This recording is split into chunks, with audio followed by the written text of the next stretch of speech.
Rain doesn't fall gently on Chestnut Ridge Road in October. It comes in sideways. That's what was hitting the windshield when I pulled into the driveway and saw my 11-year-old daughter Isolde curled on the top step, her backpack pulled over her knees like a shield. Her sneakers had gone from white to gray. Her lips had a faint blue edge to them. "The key doesn't work, Mom," she said. "I tried calling. My phone died." I work 12-hour shifts in the ER at Millbrook General. That day, my own phone had been locked in my locker for 5 hours straight. 6 missed calls sat frozen on the screen when I finally checked it. The lock on the door was new. Fresh brass, still shining, like it hadn't been given time to rust. My mother stood in the doorway when it opened, a glass of red wine in her hand, warm and dry, while my daughter shivered behind me in a soaked hoodie. Behind her, my sister Seraphine leaned against the hallway wall, scrolling her phone like this was any other Tuesday. Past both of them, I could see Seraphine's kids sprawled on a couch, feet up on pillows that used to belong to my father's reading chair. On the coffee table, folded with strange, deliberate care, sat Isolde's quilt, the one my father had kept draped over his legs during his last year. The one Isolde had sewn small, crooked stars onto herself while he told her they were the best stars he'd ever seen. Through the open garage door, I could see black garbage bags lined up against the wall, my work uniforms and Isolde's school clothes already zip-tied shut. "You changed the locks," I said. My mother took a slow sip of wine before answering, like my question was beneath urgency. "It was time for a fresh start. She sat out here for 4 hours, Mom. In the rain." "She's fine. Children are resilient." I felt Isolde's hand slide into mine. Her fingers were like ice. Then my mother lifted her chin, the same way she used to when she announced dinner was ready, and said the words that would replay in my head for the rest of my life. "We voted. This isn't your home anymore."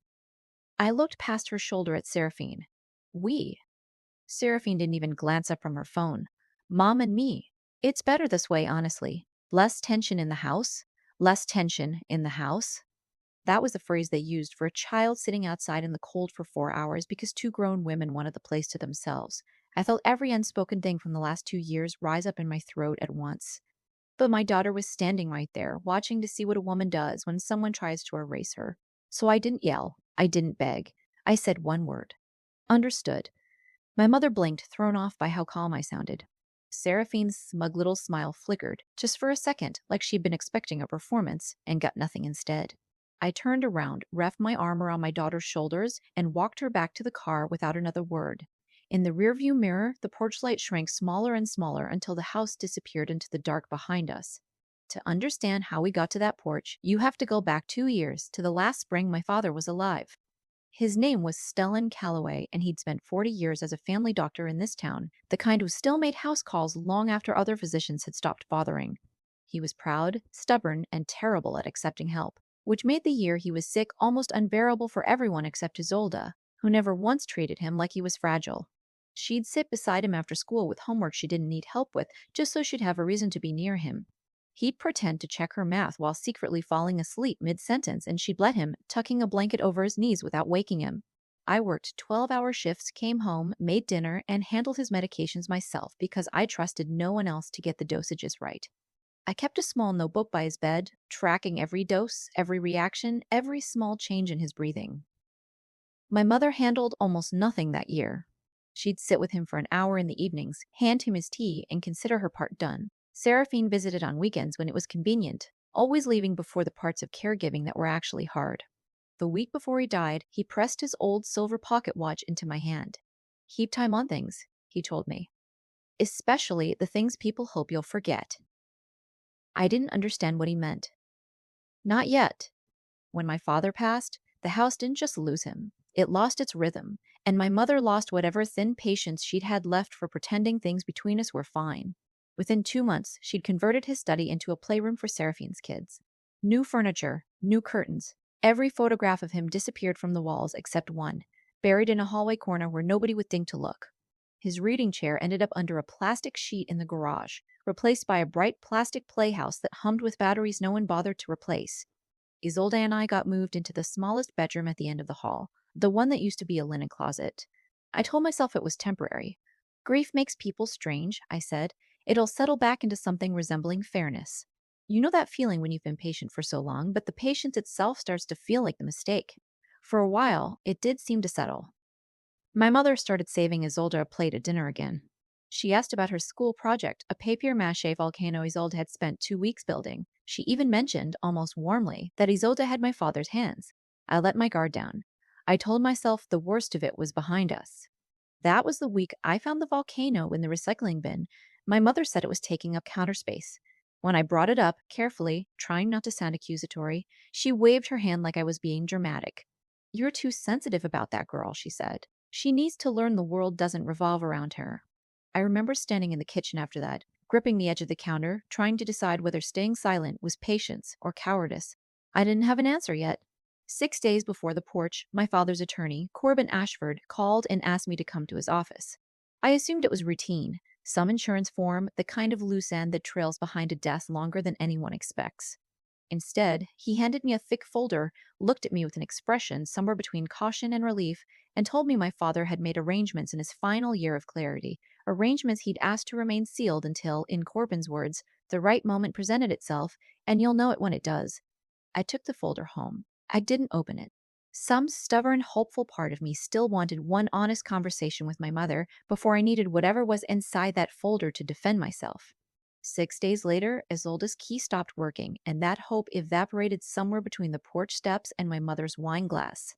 The apartment where Isolde and I spent that first night belonged to my coworker, Sloane Whitaker, a fellow nurse who didn't ask a single question when I showed up at 11 at night with a soaked, shivering child and 2 overnight bags. She handed us towels, made hot chocolate, and set up the pull-out couch without a word of judgment. She just looked at Isolde's face, then at mine, and said, "Stay as long as you need," before slipping into her own room to give us space. Isolde fell asleep with her backpack still clutched to her chest, like she needed to know at least one thing in the world couldn't be taken from her overnight. I sat on the floor beside the couch until sunrise. In the morning, I called Corbin. I told him everything, the locks, the timeline, the belongings. I told him what my mother said, word for word, because I knew I'd never forget it. There was a long pause on the line. "Bridget," he said finally, his voice sharper than I'd ever heard it, "I need you to bring the folder in today. All of it. And don't discuss any of this with your mother or your sister before we talk. Not one word." I didn't ask why. Something in his tone told me not to. That afternoon, I dropped Isolde off with Sloane, who offered without hesitation to pick her up from school, and drove to Corbin's office with the folder sitting on the passenger seat like it weighed more than it should have. Sitting across from him, surrounded by shelves of legal binders and the steady hum of a window air conditioner, I finally opened the folder my father had left behind. Inside were documents I hadn't expected. A revised living trust, dated 14 months before his passing, back when he was still sharp enough to know exactly what he was signing, along with a certified letter from his physician confirming his mental competency that same day. There was a handwritten letter addressed to me, 3 pages long, folded into thirds, and a separate sealed envelope marked in his familiar doctor's scrawl from my mother. Corbin explained it slowly. My father, worried even then about how the family might behave after he was gone, had restructured the ownership of the house. It hadn't gone to my mother outright, as everyone assumed. It had been placed into a trust with binding conditions, designed to protect the two people who'd spent the most time caring for him, me and Isolde. The house couldn't be sold, altered, or used to exclude either of us, not without violating the trust. My mother retained the right to live there and make reasonable decisions about the household, but the trust prohibited any action that removed, excluded, or materially harmed either of us. If those terms were violated, the trust required Corbin, as trustee, to enforce the transfer clause, moving ownership to me and Isolde, and requiring my mother to vacate within 30 days of formal notice. "I want to be clear about how this works," Corbin said, folding his hands on the desk. "I'm not able to act on suspicion or a phone call. As trustee, I need documented evidence of a violation before I can enforce this. What you described, the locks, the timeline, the belongings, that's enough for me to move forward. But once I deliver that notice, the process becomes formal and binding. There's no undoing it once it's served." My mother had violated the trust the moment she changed the locks and left an 11-year-old outside in the rain. Once Corbin formally served the notice, that violation would become impossible to argue away. I opened the handwritten letter with shaking hands. My father's writing had grown shakier in his final months, but every word was still deliberate, still exactly like him. He wrote about watching me manage his care that year, about noticing things he suspected I hadn't noticed about myself, how easily I absorbed unfairness without complaint, how quickly I made myself smaller so other people could feel bigger. He wrote that he hoped this document would never need to be used. But he'd watched my mother and Seraphine treat me as an afterthought for years, and he refused to let that pattern outlive him unprotected. "I know you'll try to give them every chance before you use this," he'd written near the end. That's exactly who you are and exactly why I trust you with it. Just promise me you won't wait so long that Isolde pays the price for your patience. I sat in that office and felt something shift inside my chest. Not triumph exactly, a kind of clarity. My father, even in his final year, even while his body was failing him, had seen clearly enough to protect us from something the rest of the family couldn't yet admit they were capable of. There's one more thing, Corvin said, sliding a final page across the desk, his expression softer than it had been all afternoon. He asked that if this clause was ever triggered, I deliver the notice in person. He was very specific about that. He said your mother would need to hear it from someone she couldn't argue her way around. I looked down at the formal notice of trust violation, along with a 30-day vacate order addressed to my mother, ready to be delivered. I thought about the porch, the quilt, and the coffee table, the word understood I'd forced myself to say instead of everything else boiling underneath it. When can you deliver it? I asked. Whenever you're ready. There's no rush on my end, but I'd advise against waiting too long. I thought about Isolde's drawing taped to the inside of my bag, a crooked little house with 3 stick figures standing in front of it, drawn back before any of this began. 3 days, I said. Give me 3 days to get her settled first. Those 3 days were some of the strangest of my life. I went back to work. I dropped Isolde off at school. I signed her up for a new after-school program closer to Sloane's apartment just in case. I did not call my mother. I did not call Seraphine. I let the stillness stretch, the same stillness my mother had mistaken for surrender on that porch. On the second day, my mother texted me for the first time since that night. Are you being dramatic on purpose? Come get your things properly instead of hiding. I stared at the message for a long time before locking my phone screen without responding. There was no version of that conversation that would have gone anywhere good, and I needed my energy for something that actually mattered. That night, I finally sat Isolde down and explained, in terms an 11-year-old could hold on to without being frightened by them, that Grandpa had left some instructions a long time ago to make sure we'd always have a safe place to live, and that those instructions were about to matter very soon. She listened carefully, the way she always did, and then asked only one question. Is Grandma going to be mad at you? Probably, I told her honestly. But being mad doesn't mean she's right. She nodded slowly, like she was filing that sentence away somewhere important, and went back to drawing at the kitchen table like the conversation hadn't shifted something between us. On the third day, I drove back to the house with Corbin beside me, a single sealed envelope resting on his lap. The rain had stopped by then, but the porch board still held a dull, damp shine. My mother opened the door in the same cream cardigan, the same posture of cool superiority, clearly expecting to see me alone, ready for another round of pleading. Instead, she saw a stranger in a gray suit holding an envelope with the law firm's letterhead across the corner. Seraphine appeared behind her almost immediately, phone already raised, filming the way she always did whenever she sensed something she could later use against me. Drusilla, Corbin said evenly, I have a legal notice for you regarding the property trust established by Stellan. My mother's expression flickered, confusion first, then irritation. A notice about what? He's been gone 2 years. Whatever paperwork needed handling was handled a long time ago. Not all of it, Corbin said. I'd recommend you read this before saying anything further. She took the envelope like it was an inconvenience, tore it open carelessly, and began to read.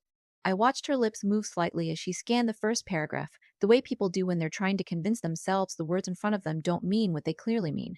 I watched her face change in real time. The irritation melted into disbelief. The disbelief hardened into something pale and stunned.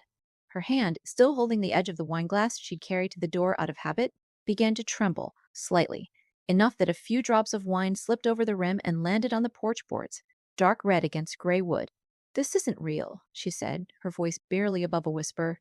This can't be real. He wouldn't have done this without telling me. It's very real, Corbin said, his voice calm but firm. Stellan set up the trust 14 months before he passed. Every clause is enforceable, and every signature was properly witnessed and notarized, including a competency letter from his physician dated the same day. The locks, the exclusion of a minor beneficiary, the removal of her belongings from the premises. All of it constitutes a documented time-stamped violation of the trust's core protective clause. Under the trust, I am required as trustee to enforce Stellan's instructions. This notice formally triggers the transfer clause effective today. Seraphine lowered her phone slowly, her recording forgotten, her expression shifting from smug curiosity to something closer to alarm. Wait, what does that mean? What is she talking about, Mom? It means, Corbin said, turning slightly to include her, that as of this notice, ownership of the property begins transferring to Bridget and her daughter for the terms Stellan specified.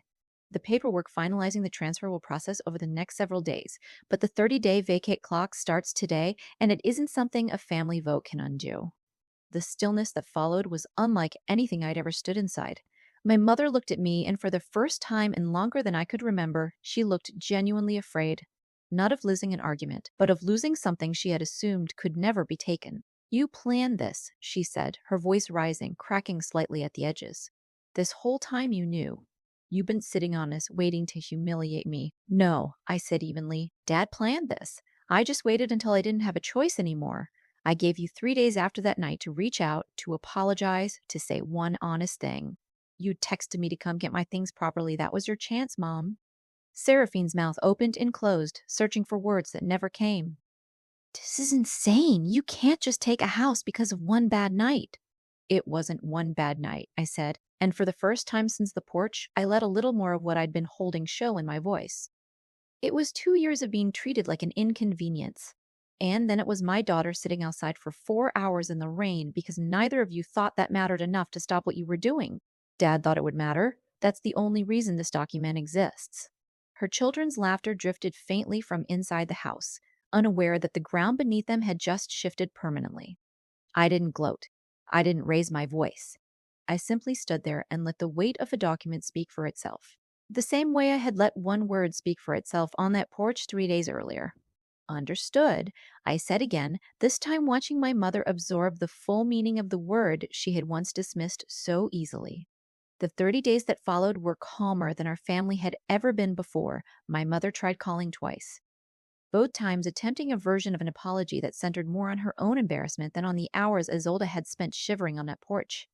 Seraphine sent one message, short and defensive, insisting she'd just gone along with it and hadn't meant for things to go that far, followed a day later by a much longer message accusing me of tearing the family apart over one misunderstanding. I didn't respond to either. Not answering, I was learning, could be its own complete sentence. On the 30th day, I stood in the driveway of the house again, this time with a moving truck instead of a soaked child beside me.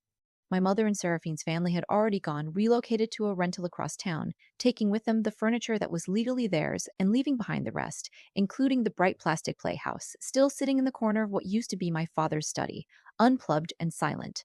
Isolde walked up the porch steps first this time, pulled her key from her pocket, and pushed it into the lock without hesitation.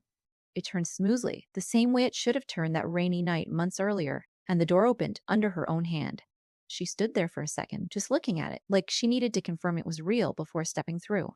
She stopped in a hallway, staring at the empty space where her grandfather's photo had once been buried in a corner, and without a word, she opened her backpack and pulled out a small framed picture she'd kept safe the entire time, one she must have rescued from a box weeks earlier without telling me. She walked to that same spot and set it gently back where it belonged, adjusting it twice until it sat perfectly straight. There, she said softly. Now it looks right again. I stood behind her in the hallway and let myself feel, for the first time in weeks, like the ground under our feet was actually solid. Later that evening, after the boxes were mostly unpacked and the quilt was back on Isolde's bed where it belonged, she looked up at me from the couch and asked the question I'd been waiting for since that night on the porch. Do you think Grandma will ever say sorry? Like, really mean it? I thought about it honestly before answering because she deserved honesty more than comfort. Maybe someday, I said. But you don't have to wait around for it to feel okay again. You already are okay. That was never something she got to decide. She nodded slowly, pulling the quilt a little tighter around her shoulders. And for the first time in weeks, I watched her fall asleep without clutching her backpack like a shield. I sat beside her for a long while after that, listening to the steady hum of a house that finally felt like ours in every sense that mattered. Not just on paper, but in the way the air settled, the way the porch light stayed on without needing permission from anyone. Some people believe love means tolerating anything, staying silent, keeping the peace even when the peace was never fair to begin with. I used to believe that too, until I watched my daughter shiver on a porch because two grown women decided her comfort was optional. My father spent his final year making sure that decision would eventually cost them everything they thought they controlled, and I spent 3 careful days making sure his intentions actually reached the people who needed to hear them. We didn't raise our voices. We didn't need to. Sometimes the loudest answer to cruelty is a single word delivered calmly, while the real answer is already on its way in a sealed envelope. I still keep my father's pocket watch in my coat pocket, not because I need it to tell time, because it reminds me that the truth doesn't need to be loud. It just needs someone patient enough to keep it. If you were on that porch, would you have said understood and waited? Or would you have said something else entirely? Tell me what you would have done. Write in the comments below.